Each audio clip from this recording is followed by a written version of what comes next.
Hello दोस्तों, कहानी flix channel में आप सभी का स्वागत करती हूँ। तो आइए सुनते हैं आज की कहानी।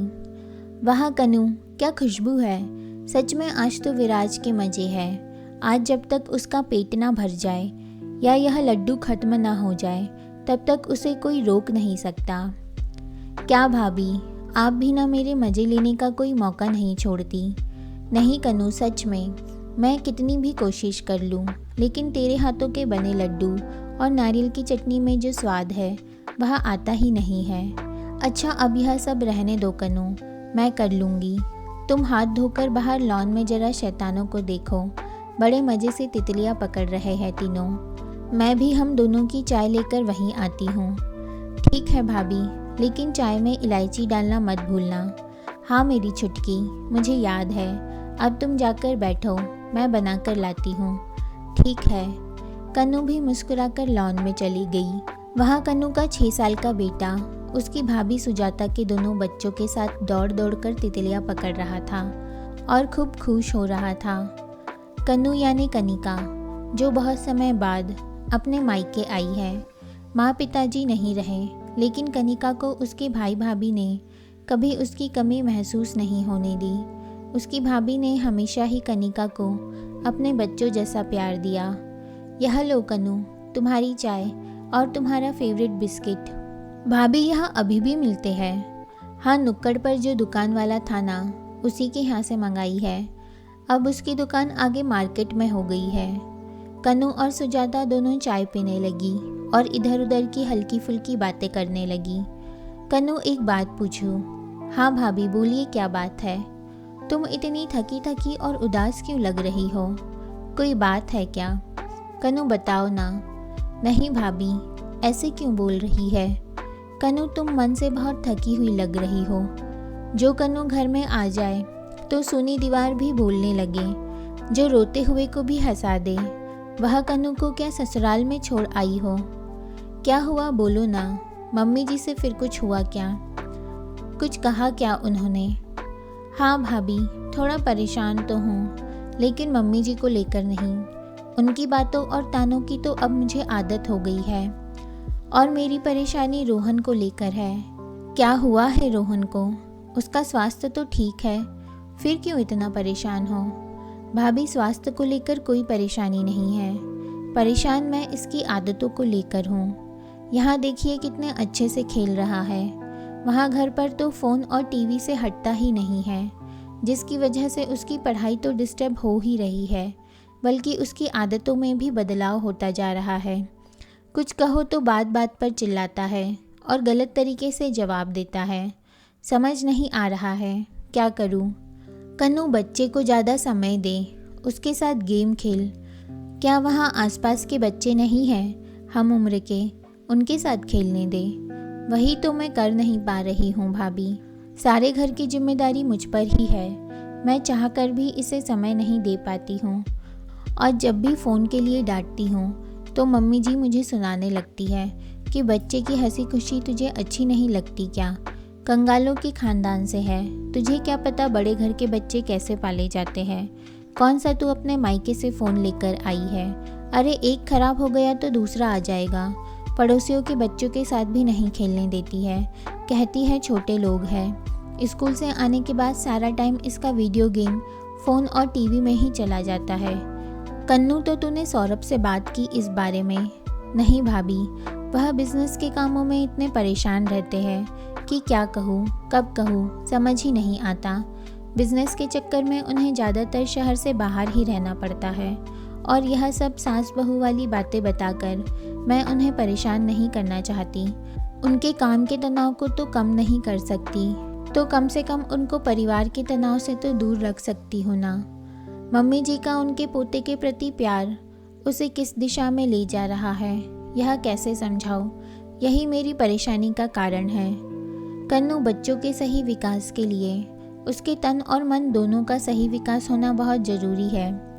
आज के समय में यह सारी चीज़ जीवन का एक हिस्सा है, इसे हम बदल नहीं सकते, लेकिन यह हमारे जीवन को नहीं बल्कि हम इसे चलाएं तो अच्छा है।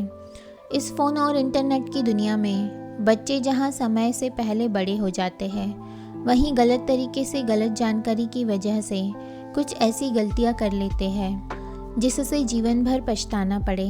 समय बदल रहा है कन्नू, हमें भी समय के साथ तेज़ी से बदलना होगा।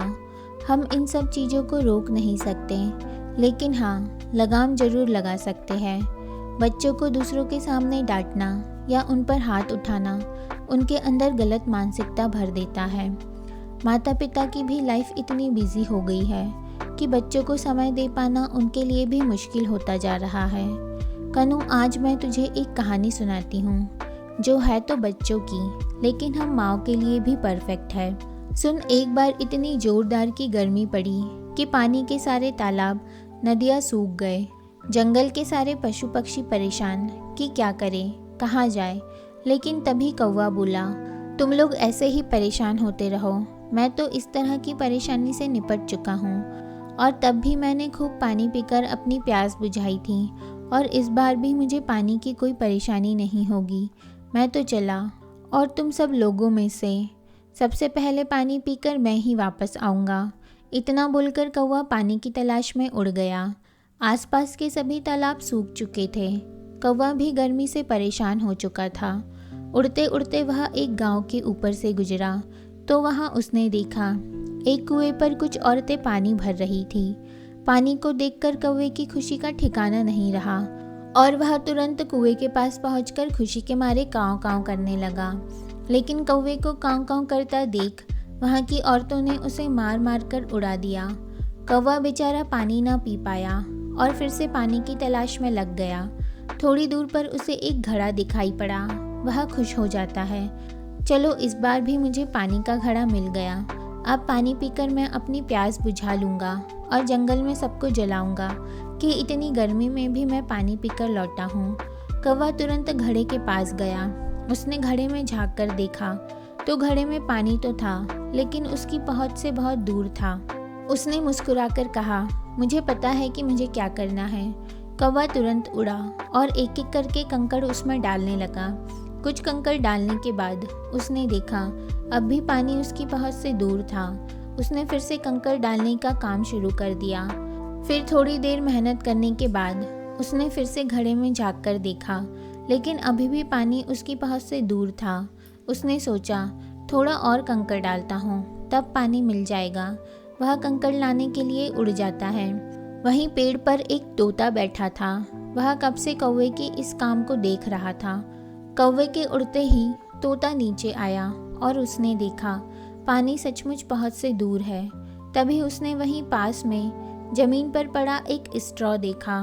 तोता झट से वहां स्ट्रॉ उठा लाया और स्ट्रॉ से पानी पीने लगा। उसने खूब पानी पीकर मज़े से अपनी प्यास बुझाई। इतने में कौवा कंकड़ लेकर आता है और देखता है कि घड़े का सारा पानी खत्म हो गया है और तोता बड़ी ही चालाकी से पानी पीकर उड़ जाता है। कौवा बेचारा कंकड़ ही बीनता रह जाता है। इसलिए कन्नू, हमें कंकड़ नहीं बनना। स्ट्रॉ उठा और पानी पी। हम भी आजकल की स्मार्ट माँ हैं। पुराने समय वाली डांट फटकार और मारपीट अब किसी काम के नहीं है, बल्कि वह बच्चों को हमसे दूर ही करते हैं। तो तू भी बच्चे के साथ बच्चा बन और जब वह गेम खेले तो उसके साथ थोड़ी देर तू भी गेम खेल और उसके लिए वह सही या गलत है इस बात का ध्यान रख। अब तो फ़ोन और लैपटॉप में भी डिजिटल ड्राइंग भी है। और कितने सारे बच्चों के ऐप हैं जो अच्छे भी हैं और बच्चों के मानसिक विकास के लिए भी सही है। तुझे तो खुद पेपर के कितने सारे खिलौने बनाने आते हैं, तो बना। ड्राइंग भी तेरी अच्छी है। पहले तो खुद उसके सामने मज़े लेकर यह सब कर, उसे मत बोल करने के लिए। तुझे इन सब चीज़ों के साथ एंजॉय करता देख, वह भी खुद लग जाएगा। कन्नू, काम तो जीवन भर ख़त्म नहीं होगा। जब तक है काम तो करना ही है, लेकिन बच्चे का बचपन ज़रूर ख़त्म हो जाएगा। इसलिए यह हमें तय करना है कि हमें प्राथमिकता किसको देनी है। ना ही अपने बच्चे की किसी से तुलना करनी है, खासकर उसके सामने। हमें बस इस चीज़ का ध्यान देना है कि वह क्या करना चाहता है। सच भाभी, मैं जिस परेशानी को लेकर इतना टेंशन में थी कि मेरे सिर में दर्द रहने लगा था, अब आपके हाथों की यह मालिश ने मेरे सिर का दर्द और आपकी बातों ने मेरे दिमाग दोनों का दर्द निकाल दिया। सच में आपके हाथों और बातों में जादू है। भाभी, तभी मैं सोचूं, भैया दिन पर दिन जवान कैसे होते जा रहे हैं। अब समझ में आया मुझे। और दोनों एक दूसरे की मजे लेकर हंसने लगी। तभी कनू के भाई अभी की आवाज़ आई। आज लॉन में बुलबुल भी चहक रही है, नहीं तो रोज चूजों को ही दौड़ते देखा है। अभी की बातों पर उन दोनों की हंसी फूट पड़ी और सबने बच्चों के साथ मिलकर खूब एंजॉय किया। तो दोस्तों, मुख्य बात नए कल्पनाशील समाधानों को अपनाना है, जिससे यह साबित हो सके कि सरलता जटिलता पर विजय पा सकती है। तकनीक से संबंधित संघर्षों का सामना करने वाले सभी माता पिता के लिए नैतिकता स्पष्ट है। अपने दिमाग को रचनात्मक विकल्पों के लिए खोलें और अपने बच्चों के साथ डिजिटल युग में चलने में अपरंपरागत समाधानों की शक्ति की खोज करें। तो दोस्तों, आशा करती हूँ कि ये कहानी आपको ज़रूर पसंद आई होगी। इस कहानी पर आपकी क्या राय है, हमें कमेंट में ज़रूर बताइए। और अगर आपको कहानी अच्छी लगी हो तो प्लीज़ वीडियो को लाइक कीजिए एंड शेयर कीजिए और हमारे चैनल को प्लीज़ प्लीज़ प्लीज़ सब्सक्राइब कीजिए। तो मैं कल 4 बजे मिलती हूँ आपसे अगली कहानी में। तब तक के लिए बाय बाय।